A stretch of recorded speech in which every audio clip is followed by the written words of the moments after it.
Is dinner ready yet? My wife's voice rings in my ears as I'm preparing dinner. Just a second, I'm preparing it now. My wife seems to be relaxing in the living room watching TV. Hey, tea! Coming right up, I turned off the gas stove and made some tea. It's the same old scene, but I'm beginning to wonder about this life.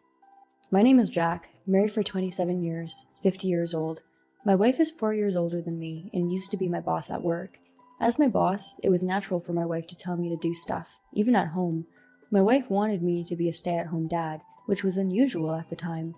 We had a son and a daughter. Our son got a job at an IT company, and our daughter got a job at a food company. Once they were both out of the house and we were off the hook from raising our children, I decided I wanted to start something new. My daughter suggested I take a cooking class, but I didn't feel comfortable asking my wife to pay for it, so I started part-time as a clerk at a supermarket. I hadn't worked in a while, so everything was different from the old days, but I enjoyed trying new things. My son had always been interested in computers, and he taught me how to operate one. Thanks to my son, I was able to fulfill the requirement of computer literacy on job postings. So I started working part-time. I felt like I was accepted as a human being when I received money that I earned on my own. With that, I started to go to cooking classes. I had been living in a closed-off space, but I was able to make friends for once. It was fun to improve my cooking, but it was also fun for me to be around people of all ages. How about the bath? I was cleaning up after dinner when my wife shouted from the living room, "It's ready." Without saying a word, she got up and headed to the bathroom. I was the one who always prepared the bath and placed her change of clothes. It's not that it's a pain, but it's sad when she treats everything like it comes naturally. Even when I'm sick, she doesn't do anything for me. She would even ask me, "What are you going to do about dinner? Where's my change of clothes?" At those times, my children always took care of me and comforted my wife, but nothing made my wife care for me. After many years of this kind of life, when I started working part-time, my thoughts on this changed a little bit.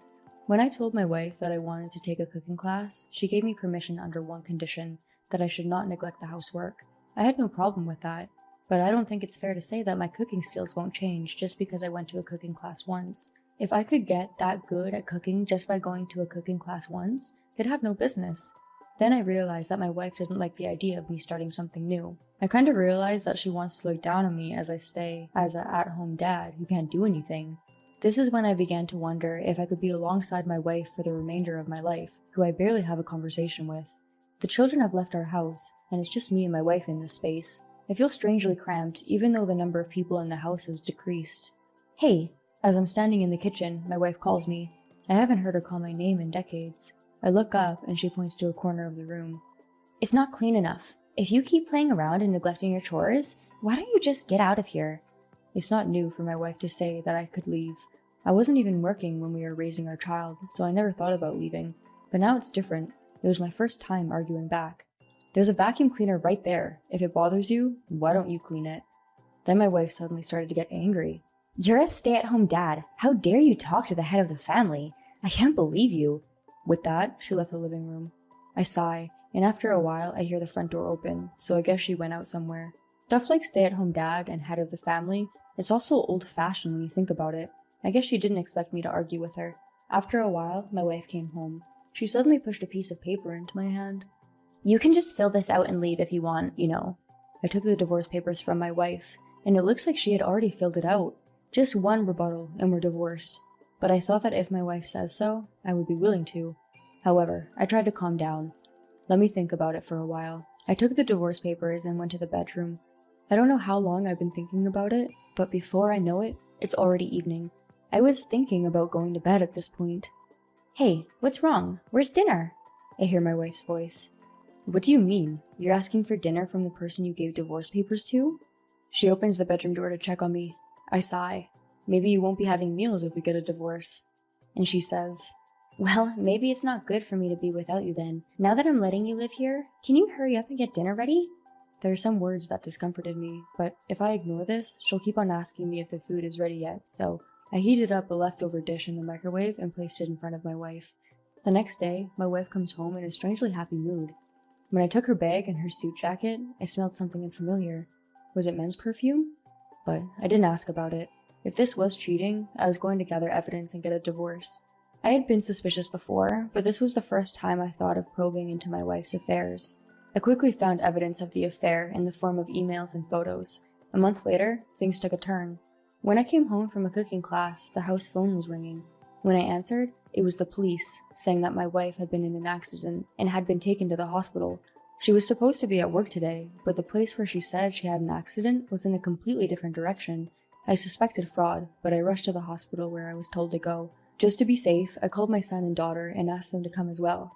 When I got to the hospital room, I checked and sure enough, there was my wife. According to the police, the man in the passenger seat was dead. Apparently, it wasn't some kind of fraud, but when the police told me that there was a man in the car with her, I didn't care about my wife anymore. Mom was working, right? How could she be in a place like that? And with a man? I nodded at my daughter's words. The kids immediately understood that my wife was cheating on me. Either way, I can't do anything about it because my wife hadn't regained consciousness. There's a chance she won't regain consciousness, and even if she does, they say she'll be paralyzed from the waist down. Other than that, they won't know until she wakes up. My wife woke up 3 days later. When I got a call and went to the hospital, I found my in-laws in the hospital room. When my wife was rushed to the hospital, I had called my in-laws, but I didn't want to wait for them to come because they would take a long time to get to the hospital, so I hadn't met them. They arrived after we left. They said that while my wife was unconscious, my parents-in-law stayed with her. As soon as she saw my wife, my mother-in-law started yelling. Jack, where have you been? My mother-in-law has not been happy with me since I got married. We live far, so we hardly see each other, but whenever we see each other, she complains about me. Well, this time, I expected her to say something like this because I'm a husband who left my unconscious wife. He's a terrible husband for not being there for his wife when she's in a coma. My father-in-law followed my mother-in-law's lead and blamed me. I couldn't help but think, correct, I said. I agree. If a wife was in such a state, a husband would be there for her, but I've given up that role. As my in-law's eyes widened, my wife opens her mouth. I heard I'm going to be in the hospital for a while, so I need you to get me a change of clothes and some towels. You can come see me at a certain time every day, my wife said to me as if it was a given. I was thinking of where to start, but she continued. If you're my husband, you should be devoted to me for the rest of your life. Then my mother-in-law interrupted from the side. I'm sorry to hear that she's paralyzed. From now on, Jack will have to nurse her. My wife nodded her head. Yes, you're my husband. It's only natural, she said.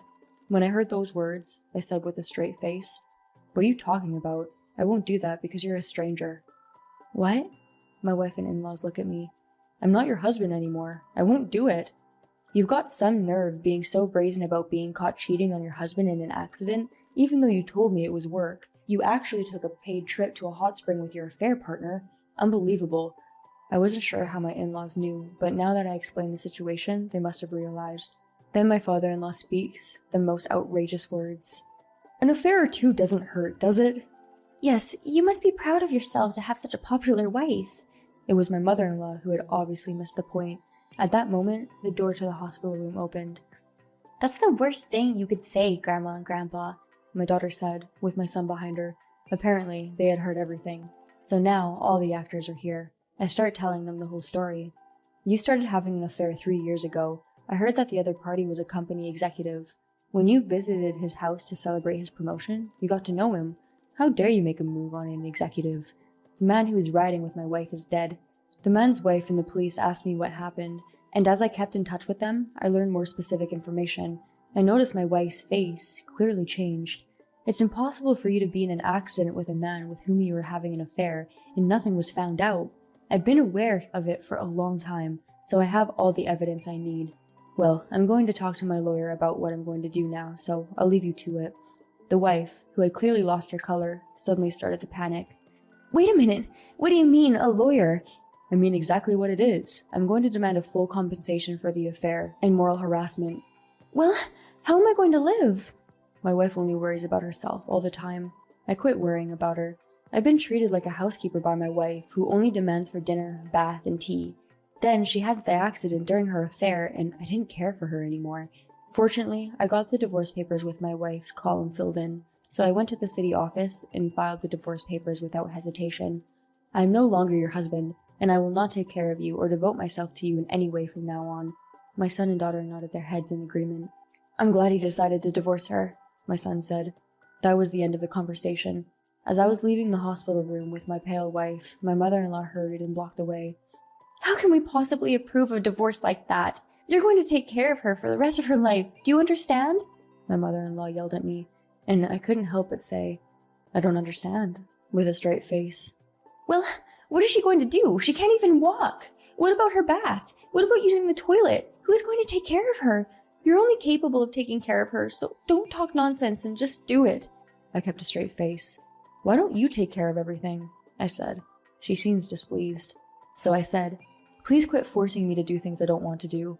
And I continued, I hope you two will do your best to take care of your daughter. Then, my father-in-law, who acted like he was out of the conversation, looked at me with shifty eyes. Well, the rest was none of my business. I will be leaving that house. I left the hospital room with my children. I've rarely been able to argue, but today I was able to say what I wanted to say. I went home and prepared to move out with a clear mind.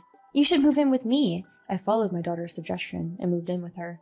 I returned to my part-time job and started taking cooking classes again. Everywhere I went, people told me, Jack, you look happier than before.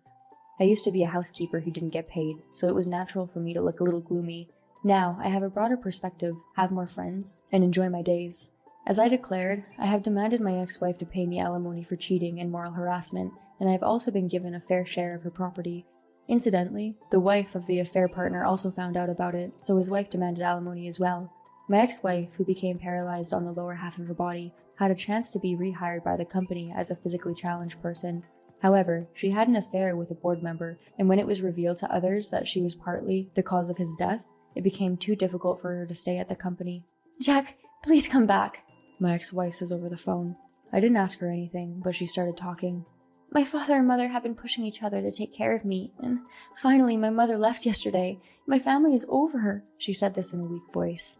What, you think I'm going back to that place? I said. I married you, but I lost the desire to devote myself to you for the rest of my life a long time ago. You just had to say, dinner, bath, tea. You had an easy life. If you had at least said thank you, it would have been different. You thought it was natural to have it done.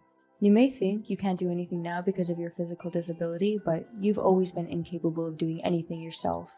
My ex-wife is out of words on the other side of the call. And I'm not happy being called by name for the first time in decades. I received my share of the property and alimony in full, so I have no more use for you. If you persist in contacting me in the future, I will consult the police. She may have really thought I'd come back, but I'm already independent. My part-time salary wasn't enough, so I was looking for some kind of new job. I learned that my cooking class teacher was looking for a partner. She is old and doesn't know how to use a computer, so she uses paper to recruit students for her cooking class. She also handwrites her student management chart. I quickly raised my hand to be the teacher's partner. I started to help her with recruiting students and making postings on the internet. This was all thanks to my son, who taught me how to use the computer. Then he called me. Mom called the other day, but I don't trust her one little bit, so I told her I won't help her or lend her money. Also, I have no intention of inviting her to my wedding. My son, who has all grown up, is getting married the month after next. He visits me once in a while to ask me to teach him how to cook. Did you come again? My daughter says to him with a smirk. We've always been like this. There is no wife at family gatherings. Rather, she was just there to tell me what to do and make me work. Since she's gone, I've been happy with the quality of life I've been able to lead for myself.